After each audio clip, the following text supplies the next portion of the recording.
அண்மை காலமாக சுண்ணாம்புக்கல் அகழ்வது தொடர்பாகவும் யாழ் மாவட்டத்திலிருந்து வெளி மாவட்டத்திற்கு அதனை எடுத்துச் செல்வது தொடர்பாகவும் பல்வேறு சர்ச்சைகள் உருவாகியுள்ளன.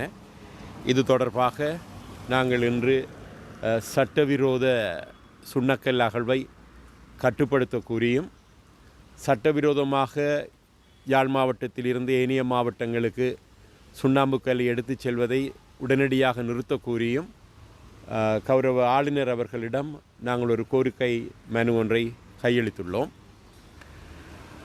இலங்கையில் சுண்ணாம்பு படிவுகள் புத்தளத்தில் ஆரம்பித்து காங்கேசந்துறை, யாழ்ப்பாணம், முல்லைத்தீவு என்று சொல்லி வட மேற்கு மாகாணத்திலும் வடக்கு மாகாணத்திலும் மாத்திரம்தான் காணப்படுகின்றது. வேறு எந்த மாவட்டங்களிலும் இங்கிருப்பது போன்ற சுண்ணாம்புக்கல் இல்லை.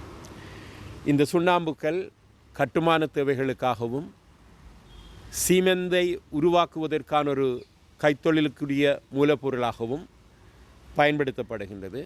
அதே சமயம் சூழலியல் ரீதியாக கடல் நீர் நிலத்தடி நீருடன் கலப்பதை தடுக்கின்ற ஒரு அரணாகவும் நிலத்துக்கு கீழே நிலத்தடி நீருடனுடைய அந்த ஓட்டத்தை கட்டுப்படுத்துகின்ற அல்லது ஓட்டத்தை தீர்மானிக்கின்ற விதமாகவும் இந்த சுண்ணாம்பு கற்கள் பயன்பட்டு வருகின்றன. ஆனால் விவசாயத்திற்கு இலகுவாக்குவதற்காக, விவசாயத்துக்காக அல்லது பயிர்ச்செய்கைக்காக சுண்ணாம்பு கல்லை கிளறுவதற்கு கொடுத்த அனுமதியை தவறாக பயன்படுத்தி இப்பொழுது சீமெந்து உற்பத்திக்கு தேவையாக அதிக அளவுக்கு சுண்ணாம்பு கல்லை அதல பாதாளத்துக்கு தோண்டுகின்ற நடவடிக்கையாக அது மாற்றம் பெற்றுள்ளது. உண்மையில் மிக மோசமாக தென்மராட்சியில் சரசால பகுதியில் இந்த பாதிப்பு எங்களினால் உணரப்படக்கூடியதாக இருக்கின்றது. அரசு காணிகளிலும் தனியார் காணிகளிலும் அனுமதி இல்லாமலே, அந்த காணி உரிமையாளருக்கு தெரியாமலே சுண்ணாம்பு கற்கள் அகலப்பட்டிருக்கின்றன. மிக மோசமான ஆழத்துக்கு அது அகலப்பட்டிருக்கின்றன. அத்தோடு ஏற்கனவே வடக்கில் காங்கேசந்துறையில் இருக்கக்கூடிய சீமெந்து தொழிற்சாலையை இயக்குவதில் இருக்கக்கூடிய பிரதான இடர்பாடு சுண்ணாம்புக்கல் பற்றாக்குறைதான்.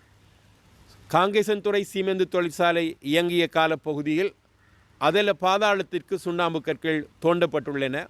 இன்னும் அது நிறுவப்படவில்லை.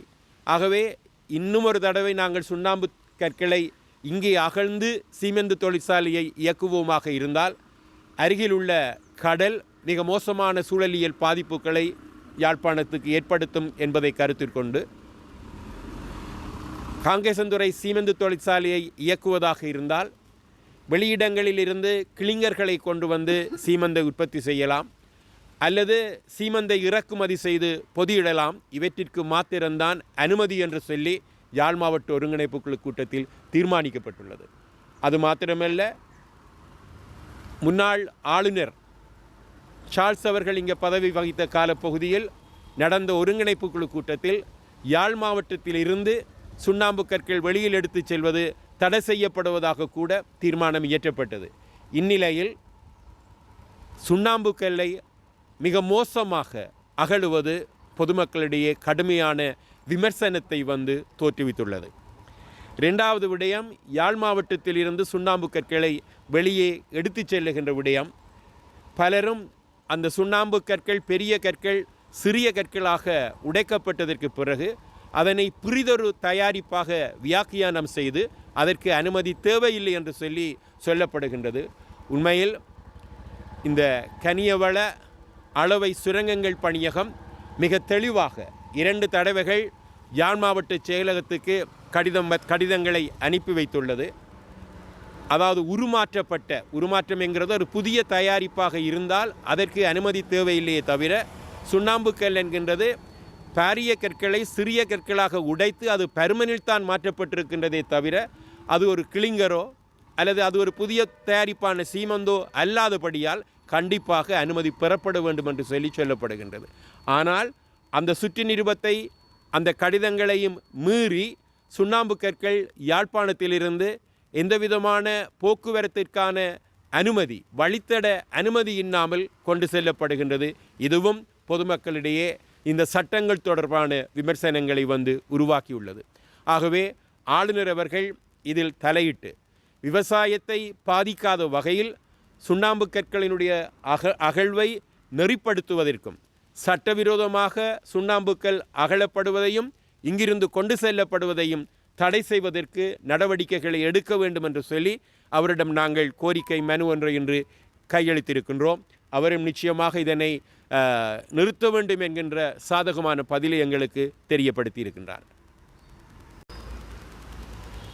சரசாலை மந்துவில் பகுதியில் கல் மிக மோசமான ஆழத்திற்கு அகழப்பட்டுள்ளது என்பது தொடர்பாக அப்பகுதியிலிருந்து சில பொதுமக்கள் எங்களுக்கு தெரிவித்ததை அடுத்து நாங்கள் அந்த பகுதிக்கு சென்றிருந்தோம். நேரடியாக பொதுமக்களை அழைத்து சென்று அந்த பகுதிகளை காட்டியிருந்தார்கள்.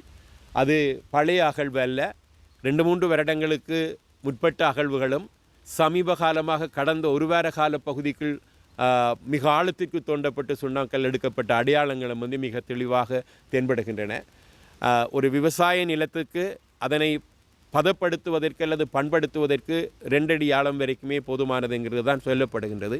ஆனால் இது விவசாய தேவை அல்ல என்கின்றபடியால் அந்த நிலம் மிக மோசமான நிலையில் குதறப்பட்டிருக்கின்றது.